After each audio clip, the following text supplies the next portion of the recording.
Mr. Michael Gravity, if he would lead us invocation, please.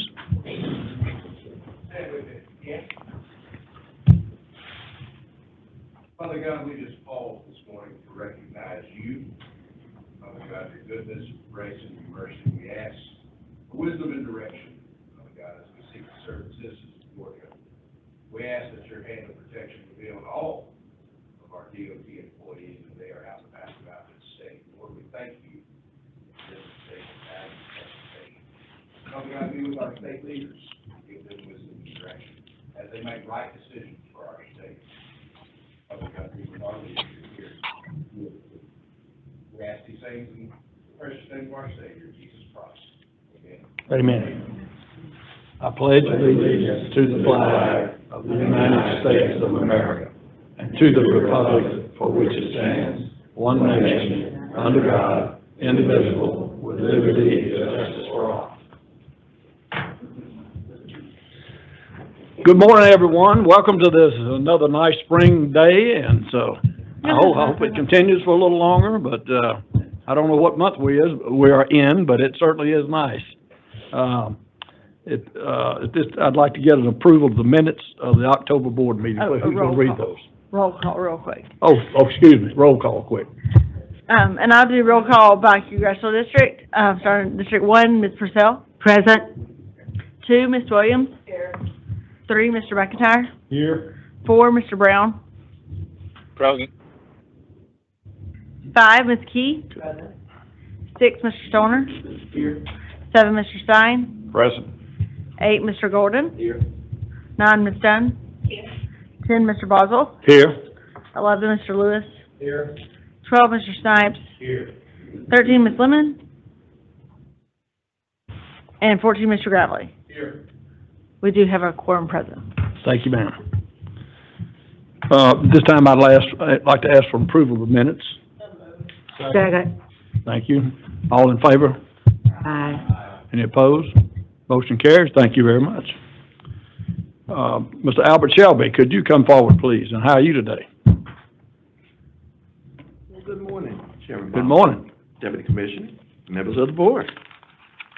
Today, I'm going to talk about the last month of the year, sending the projects to advertise for the December 2025 letting. All right, so before we present December 2025, here are the current 2026 results. We have led a total of 128 projects. The chart shows the number of projects by improvement type. The value of these 128 projects is approximately $1.17 billion through the October 2025 bid award. Of the 28 projects, 123 are GDOT let with an approximate value of $1.16 billion, and 5 are local lets with an approximate value of $13 million. This chart shows the dollar amount distribution by improvement type, with roadway and maintenance projects making up the bulk of those types. Here's the results of the October 2025 letting. Of the 23 GDOT let contracts that were presented to the board, all were awarded.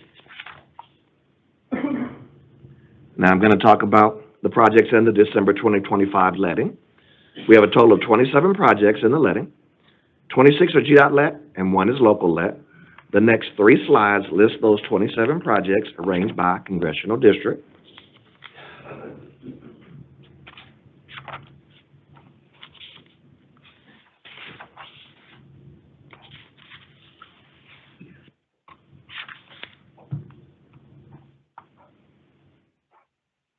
All right, so as you can see with this slide, we are letting a variety of projects throughout the state to address maintenance, bridge, capacity, and safety issues. The first highlighted project proposes to widen State Route 120, which is Old Milton Parkway, from 4 lanes to 6 lanes, with a 20-foot raised median from North Point Parkway to Kimball Bridge Road. All of the widening except for near the bridge over Big Creek will be inside. The project will replace the 2 existing bridges over Big Creek. The project has a total length of 2 miles. This project was a partnership with the City of Alpharetta to deliver and was advanced to construction by 2 years with state general funds and state motor fuel funds. This next highlighted project will resurface 2.4 miles of State Route 87 from the Bleakley County line to Flat Creek. It is a targeted investment in smoother, safer travel for local residents, freight, and emergency services. Resurfacing will improve pavement quality, enhance lane visibility, and extend the life of this key corridor, delivering reliable mobility with minimal disruption. This next project is a smart safety-first investment. Spanning 35.53 miles across 11 Cook County corridors, this project will deliver new striping, signage, and raised pavement markers, simple tools with powerful impact. These upgrades reduce crashes, improve visibility, and guide drivers, cyclists, and pedestrians with clarity and confidence.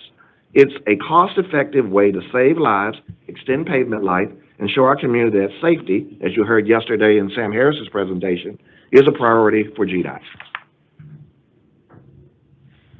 This next project is a vital bridge replacement on State Route 89, which is also US 441, over Little Swanee Creek in Eccles County. The existing bridge, built in 1955, is 70 years old and is no longer meets the modern safety and design standards. The project will construct a new 270-foot bridge with wider lanes and shoulders, improving safety and mobility for all users. With a 55-mile-an-hour design speed and a temporary on-site detour to maintain traffic, we're ensuring minimal disruption while delivering long-term resiliency and reliability. Here's a ground view of the bridge to be replaced, along with images of the cracking that is requiring replacement.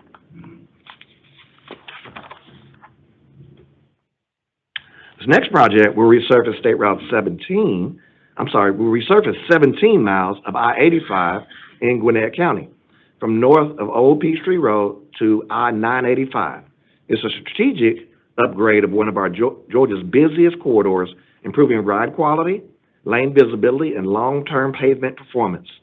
By enhancing safety and reducing wear on vehicles, this resurfacing effort keeps commuters, freight, and emergency services moving efficiently while minimizing disruption during construction. This next highlighted project will improve intersections along State Route 20 in Walton County for 2.61 miles of a corridor. Beginning near Center Hill Church Road and extending past McCullers Road, the project adds turn lanes while maintaining 2 through lanes and a 55-mile-an-hour design speed. These upgrades will reduce congestion, improve turning movements, and enhance safety for drivers navigating this growing corridor. This project was delivered using state motor fuel funds. This next project will replace the structurally deficient bridge built in 1952, 73 years ago. With a load capacity 36% below current standards and widespread deterioration, including cracking, spalling, corrosion, and non-compliant barriers, the 7-span structure no longer meets the safety and performance needs. Replacement is essential to restore reliability, meet modern design standards, and ensure safe passage for all users. Here's a ground view of that bridge to be replaced, along with images of the damage such as beam section loss, edge beam spalling, and overhead deterioration. Probably worth replacing.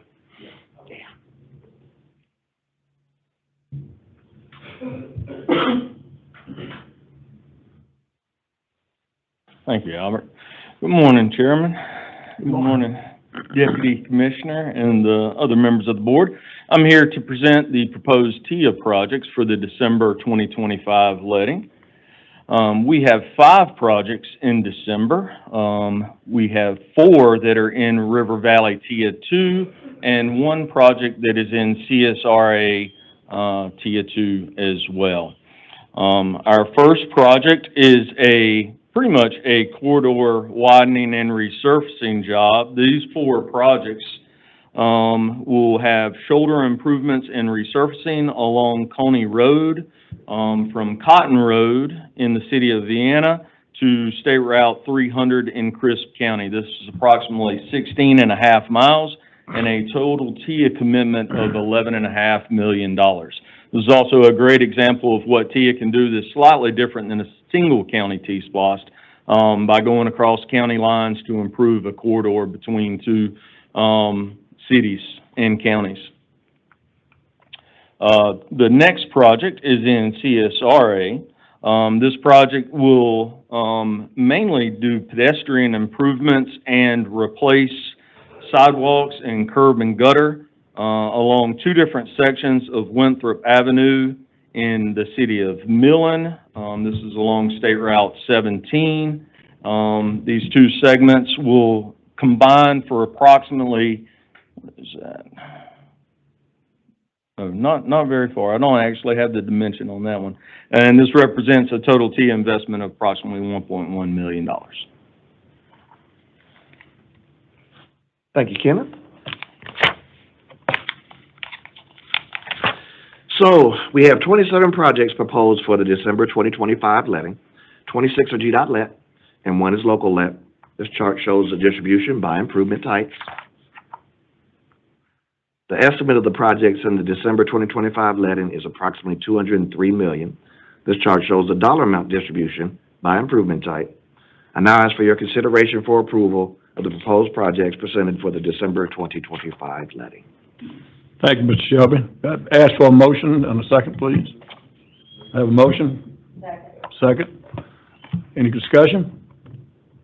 All in favor, say aye. Aye. Any opposed? Motion carries. Thank you very much, Mr. Shelby. Thank you. Mr. Matt Markham, there he is. How are you today? Great, thank you. Mr. Chairman, Deputy Commissioner, members of the board, pleased to come before you this morning with proposed revisions to the construction work program. As typical, I have 2 sets of revisions for you this morning. The first one, as you can see on your screen, are 6 projects, all additions to the program. They're coming to you for the first time for review, and I'll bring them back to you next month for your consideration. The second set of revisions you see here came to you last month for review for the first time. There's 3 projects, 2 additions, and 1 deletion from the program. I bring these before you this morning for your consideration for amendment into the program. Thank you very much. Do I hear a motion? So moved. Second. Second. Motion is, any discussion? All in, yes, sir. Yes. Yes.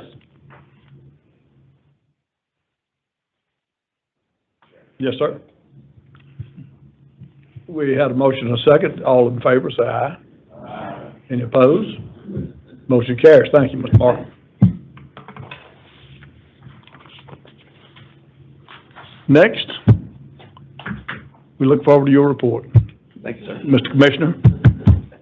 Deputy. Yeah, okay. Today you're the commissioner, but that's good.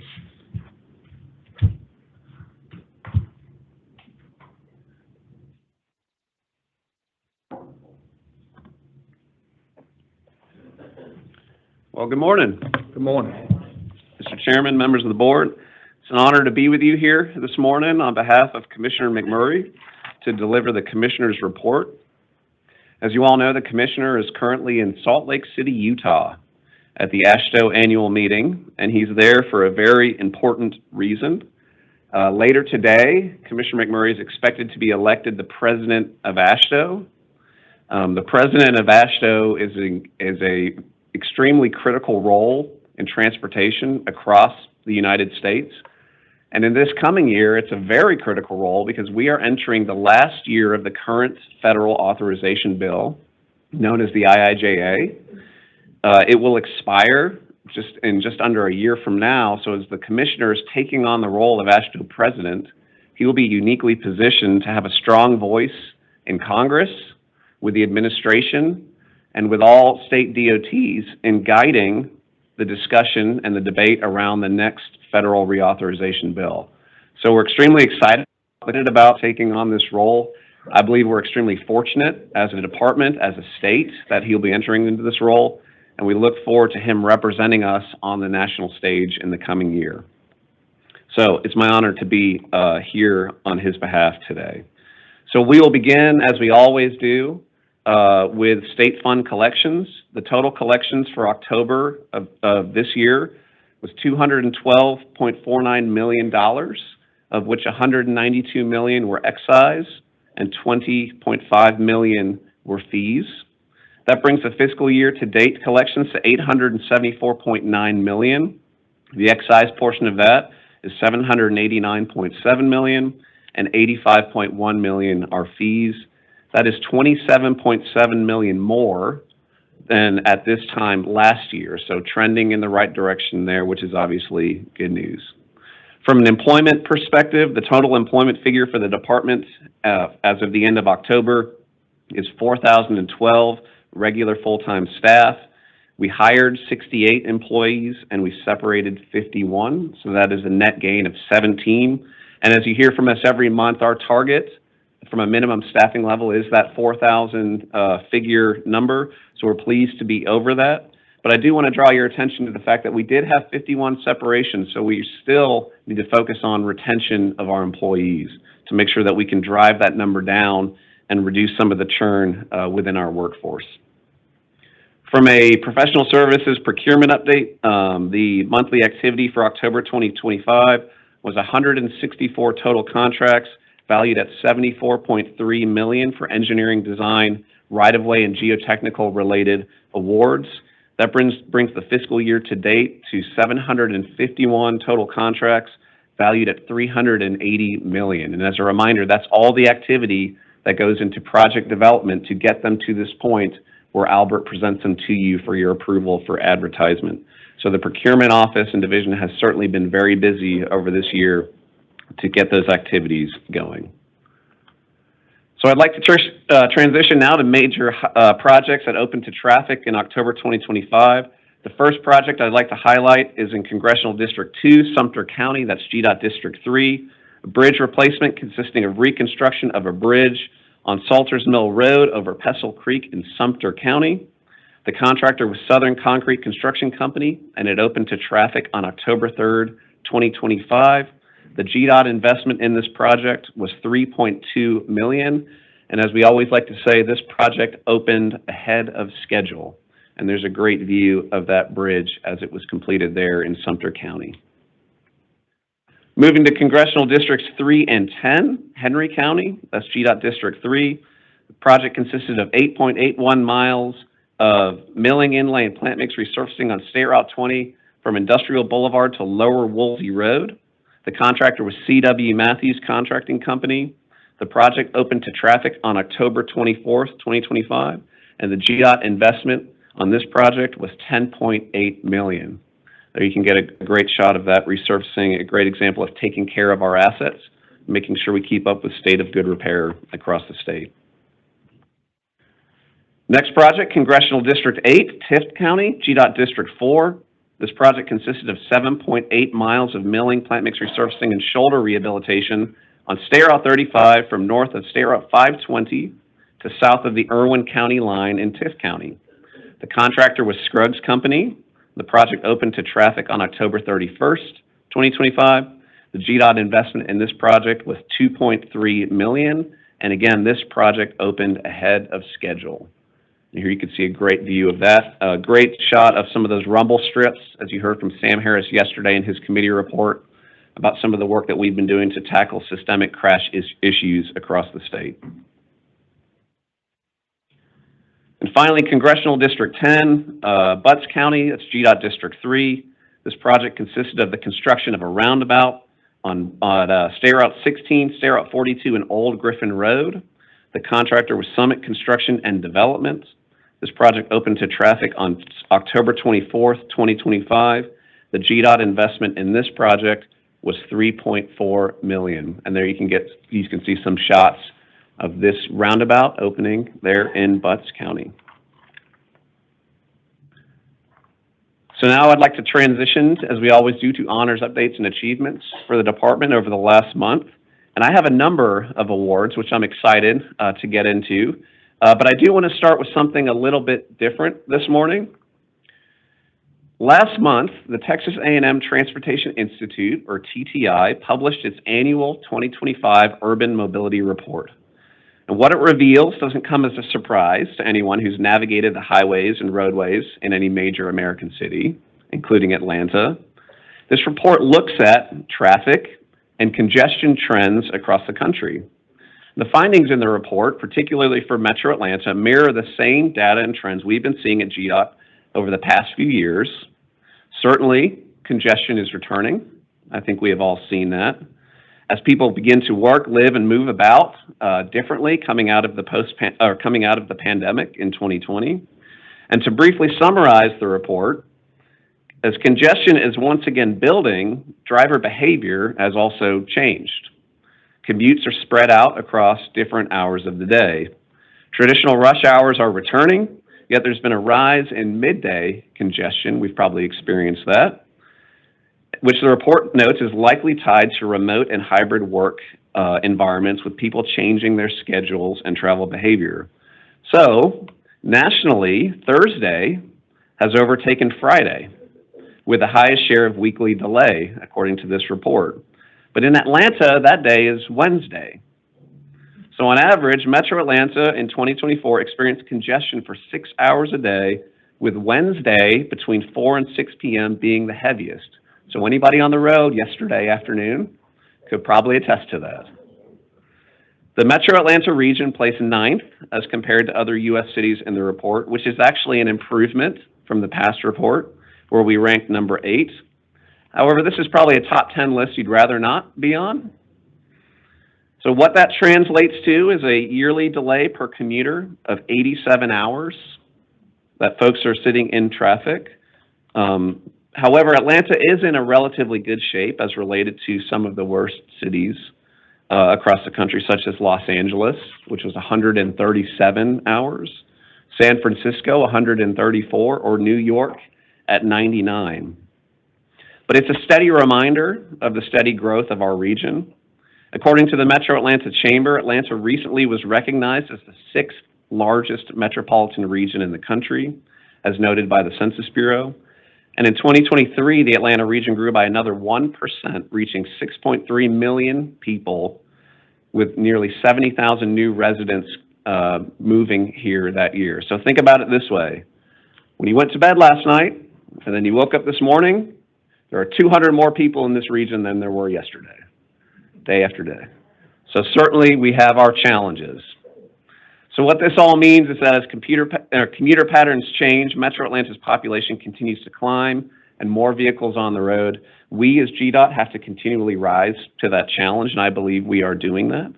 This report reinforces the critical importance of the work we're undertaking, such as the Major Mobility Investment Program, projects like the East and West Interchange, the State Route 400 Express Lanes, and other P3 projects like Transform 285 that was recently completed, not to mention all of the bridge replacements, widenings, resurfacings, and other investment that we as a department continue to make. These efforts position us to not only meet the growth and change what we're experiencing today, but also to prepare for what lies ahead by working with our partners to tackle these challenges directly moving forward. So just a little perspective of where we are as a region. I just wanted to take a moment to share that with you here this morning.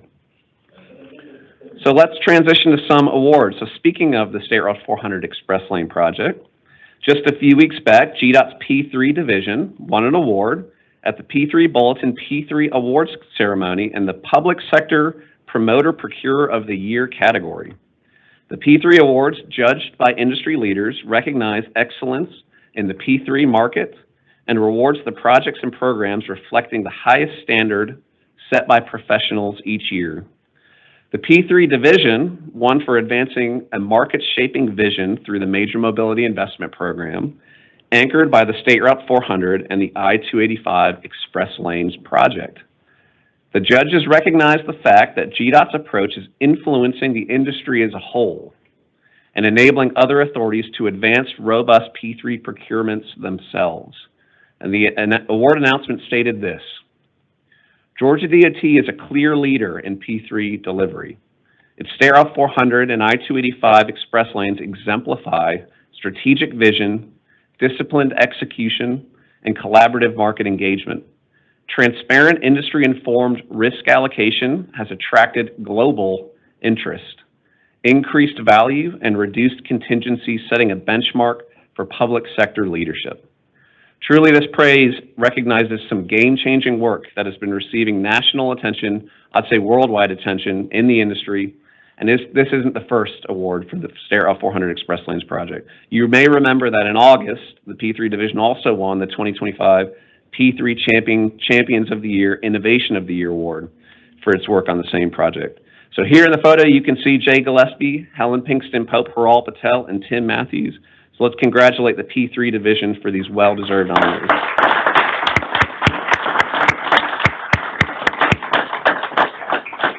And it's real. You can see the award. It's tremendous work, guys. Thank you.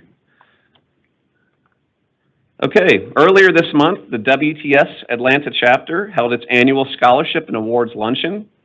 WTS is dedicated to creating a more diverse, inclusive, and equitable transportation industry through the global advancement of women. Many of our board members are involved in the WTS chapter. I'm proud to announce that several members of the GDOT team were recognized with awards at this event, including Janine Miller, Director of Planning, won Woman of the Year, which honors a woman who is an outstanding role model and has contributed to the advancement of women and minorities in transportation.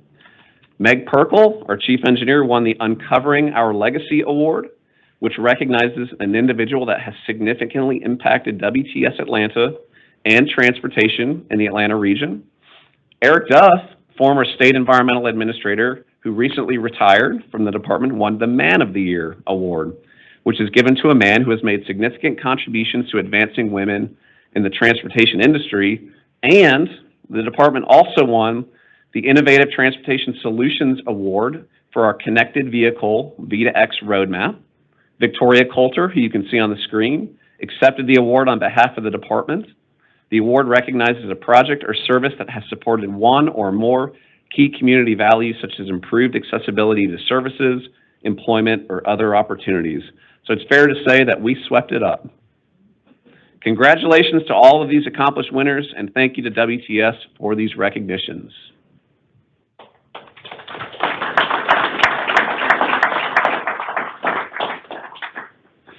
Just last week, on November 13th, Georgia DOT and the American Council of Engineering Companies of Georgia, or ACEC, co-hosted the 31st Annual Georgia Transportation Summit in Athens.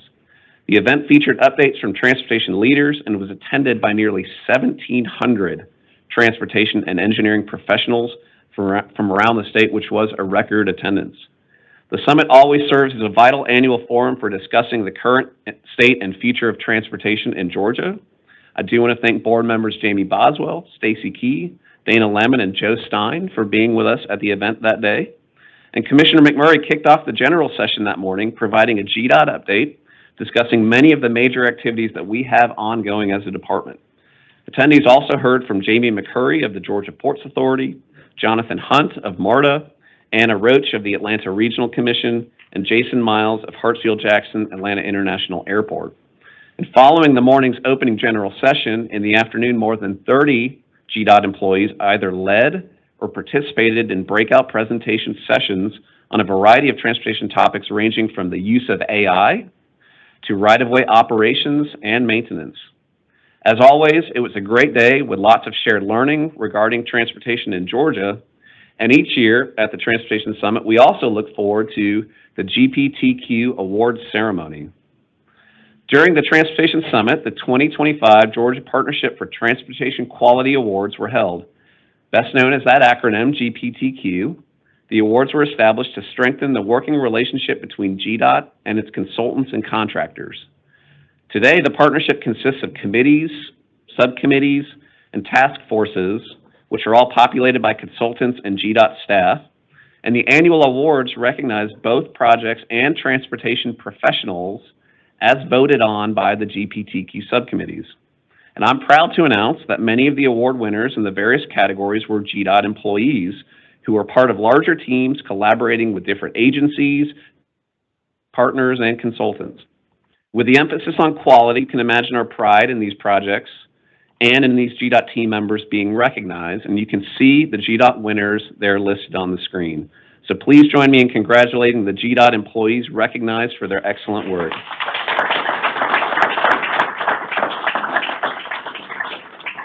told you I had a lot of awards to share. Last month in Lexington, Kentucky, GDOT maintenance teams competed in the annual State Equipment Operator Safety and Training Conference, also known as the Rodeo. 13 DOTs from across the Southeast competed in 7 categories, including tandem axle dump truck, single axle dump truck, tractor with mower, backhoe, motor grader, and skid steer. But before I say more, we've prepared a short video to give you a better understanding of the event and why we participate.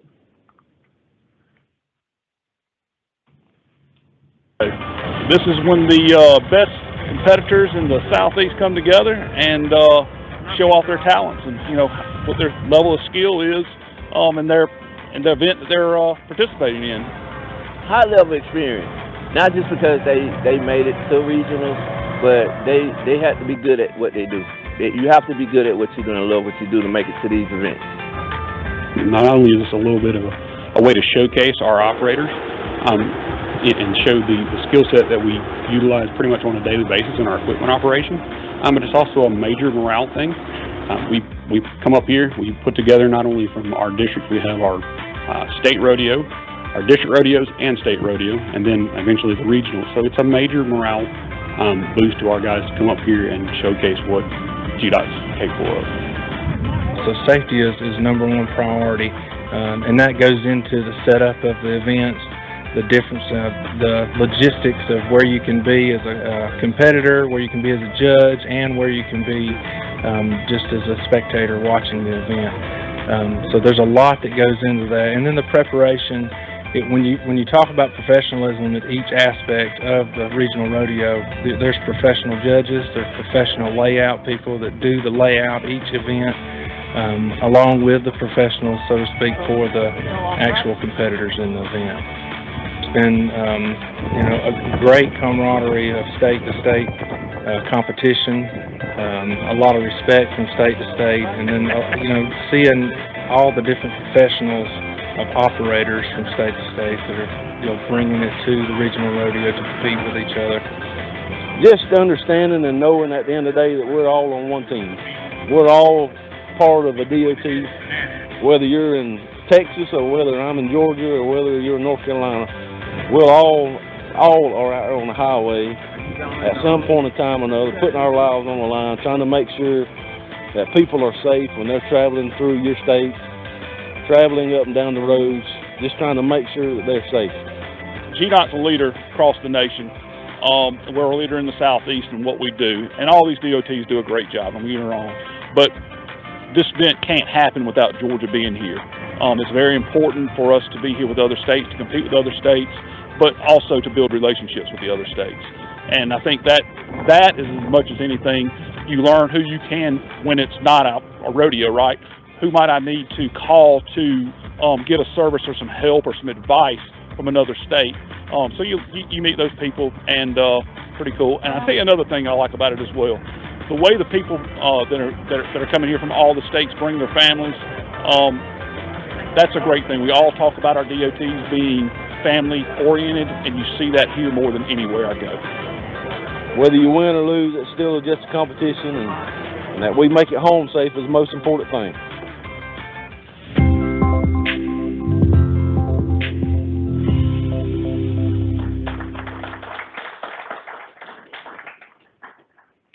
So as you can tell, those guys are pretty skilled. It's a fierce competition, and they're very proud of their skills as operators and the work that they do.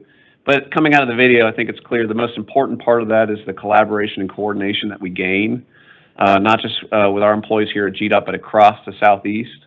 As you all know, when we're dealing with emergency events like snow and ice or hurricanes, our communication often crosses state boundaries. So having that level of collaboration with other states is critically important. So it's great that we can participate in the regional rodeo every year.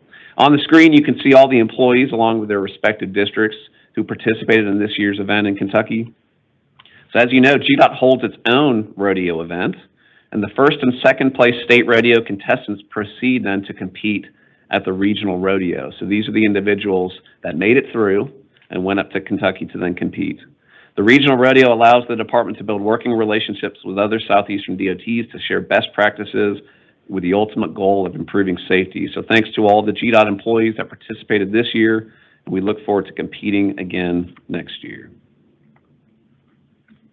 So this week, November 17th through 21st, is Crash Responder Safety Week.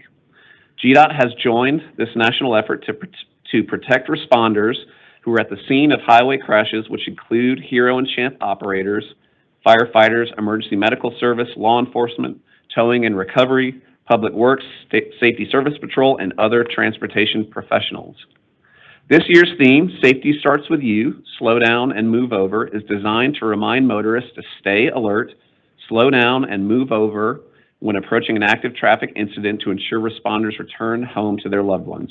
And as you know, we do have a move over law here in this state. To further highlight the need for safety during and after traffic incidents, Governor Kemp recently issued a proclamation announcing November 17th through 21st as Crash Responder Safety Week, and the proclamation is here on display this morning, just here to my right. GDOT strongly believes that everyone on our roadways deserves to get home safely to their loved ones and is proud to join this effort to protect the people who provide such a critical public service. Now, before I wrap up my remarks today, I want to circle back to let you know about one other awards ceremony held recently, and this one was our own.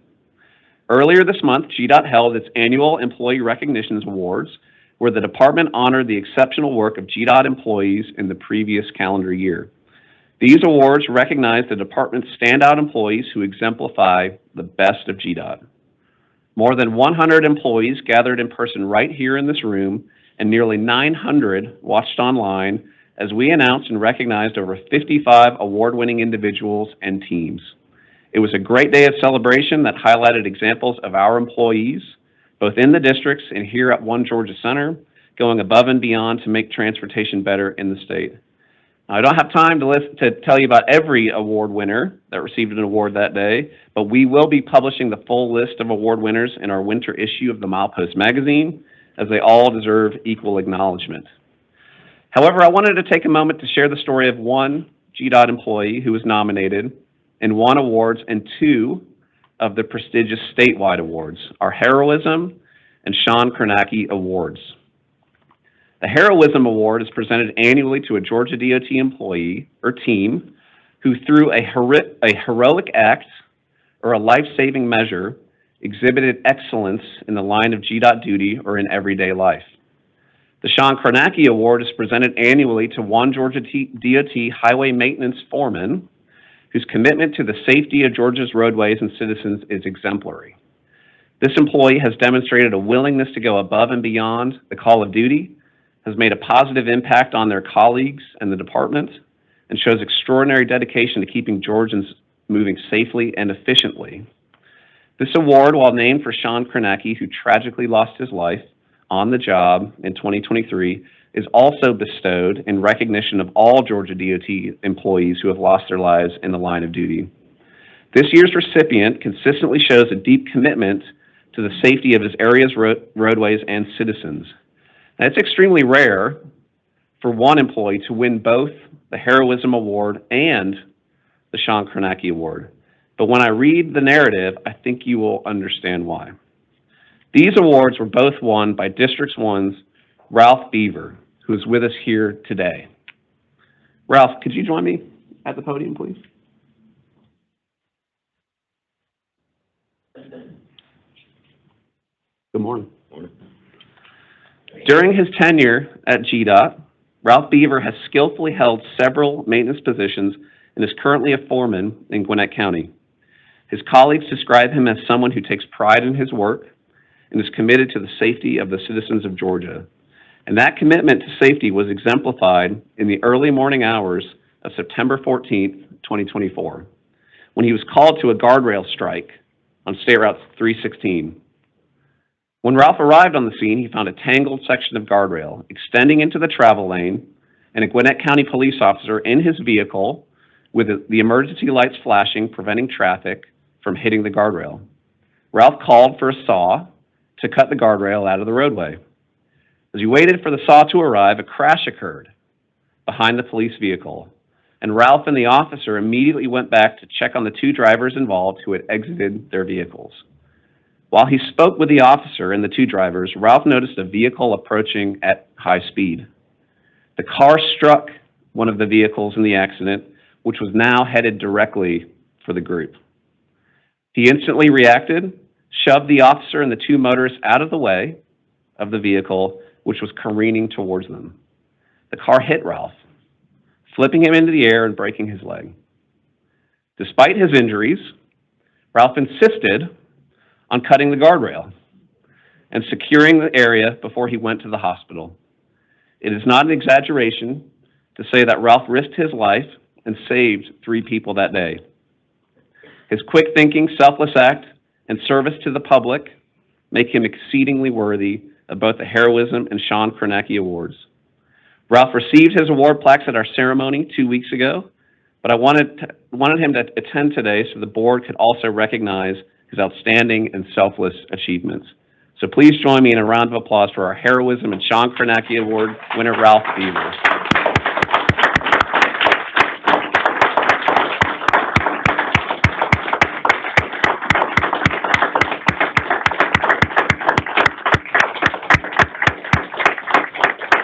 Thank you, Ralph.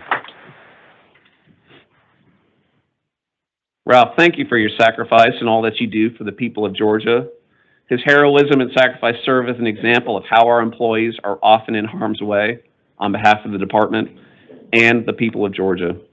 It's also timely that we are currently working to protect our dedicated employees like Ralph as part of Crash Responder Safety Week. So again, congratulations to all the Employee Recognition Award winners, and thank you to all Georgia DOT employees for your hard work and dedication. And finally, believe it or not, it's November. And with Thanksgiving just a week away, I wanted to take a moment to reflect on all we have to be thankful for. Today's many awards and recognitions remind us of how fortunate we are to be surrounded by our dedicated colleagues who accomplish incredible work each and every day for the people of Georgia. I personally am thankful for our leadership, for our amazing Georgia DOT staff, and the continued support of this board. I wish you all a joyful and healthy Thanksgiving and holiday season and encourage you to take some time off to enjoy it with friends and family. So thank you, members of the board, and this concludes my report. Happy to answer any questions you have. I don't have any questions, but I want to thank you for that report and all the people in that video who make us look so much better, and they do a wonderful job. And thank you. Thank everyone. Thank you.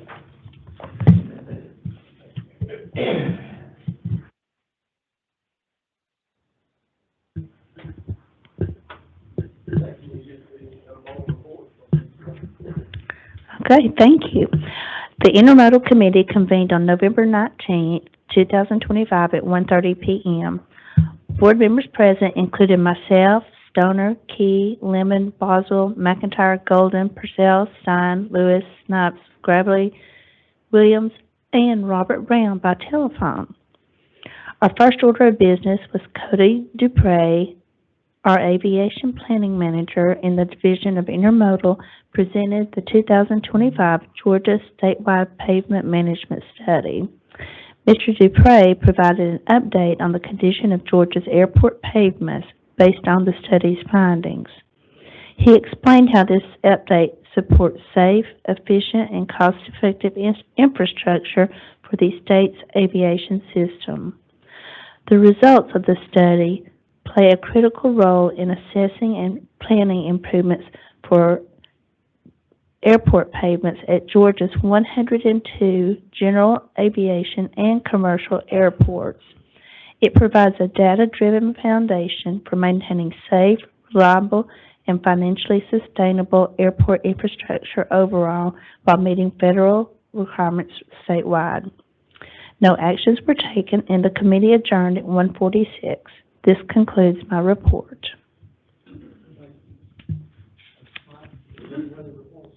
Yes, sir. The Legislative Committee convened on November the 19th, 2025 at 1:47 p.m. Board members present include myself, Ms. Purcell, Mr. Gravely, Mr. McIntyre, Ms. Dunn, Mr. Lewis, Mr. Golden, Mr. Boswell, Ms. Key, Mr. Stoner, Mr. Stein, Ms. Lemon, and Ms. Williams, with Mr. Brown present by telephone. Joshua Waller, the Director of Policy and Government Affairs, provided a state and federal update. First, Josh presented the board's initial review of proposed GDOT statutory changes for the 2026 legislative session, including the consolidation of statutory reporting requirements, updating the GEPA threshold for inflation, streamlining and updating the surplus right-of-way process for inflation, and updating the annual design build threshold. He then provided an update on the recently approved county T-Splosh referenda. He concluded with a federal update, noting the enactment of a continuing resolution to fund the federal government through January 30th, 2026. No committee actions were taken. The committee adjourned at 1:56 p.m., and this concludes my report. Thank you, Mr. Knight. Next, I would like to ask Ms. Key. The P3 committee convened on November 19th, 2025 at 1:57 p.m. Board members present include myself, Stein, Snipes, Stoner, Lewis, Golden, Boswell, McIntyre, Purcell, Dunn, Lemon, and Williams and Brown by telephone. John Hebert, Deputy Chief Engineer, provided an update on the Georgia Navy deployment and the status of Round 2. He explained how the department conducted a P3 procurement, seeking proposers to build charging stations for 33 locations throughout the state. John revealed the results of the procurement process, the apparent best value proposers, providing the best value to the state for each of the 26 locations. Committee actions. Chair Stacy Key asked for a motion to refer to the full board. The approval of the award to the proposers that submitted the proposals, providing the apparent best value to the state upon contract terms that are most satisfactory and advantageous to the state. For each of the 26 Georgia Navy locations, Jeff Lewis made a motion to approve, seconded by Doug Stoner, and unanimously approved. The committee adjourned at 2:12 p.m. This concludes my report, and I now make a motion to the full board to approve the award of the best value proposers for the Georgia Navy Round 2 on the terms previously stated. We heard the report, and we have a motion and a second. Yes. All in favor? Aye. All opposed? Thank you very much. Next, we have the Program Delivery Committee report from Jeff Lewis. Thank you, Mr. Chairman. Program Delivery Committee convened on November 19, 2025 at 2:13 p.m. Board members present included myself as chair, Snipes, McIntyre, Keystone, Purcell, Boswell, Golden, Dunn, Lemon, Gravely, Williams, and Brown by telephone. First order of business, Sam Woods, State Roadway Design Engineer and GDOT BIM Advocate, provided an overview of the journey to BIM maturity at GDOT. He explained how the utilities initiatives for CAD to GIS, 3D modeling, and AI presented last month are perfect examples of BIM initiatives, and noted that many other offices are working their own BIM initiatives. BIM stands for Building Information Models, with information models being the key concept. Sam explained that getting the department's data to flow seamlessly from one life cycle phase to another is what BIM is all about.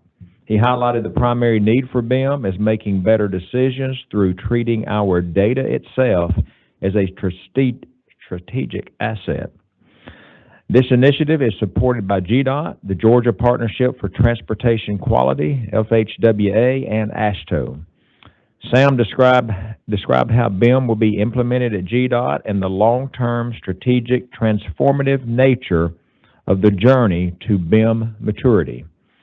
No actions were taken during this committee. The committee adjourned at 2:37 p.m., and this concludes my report.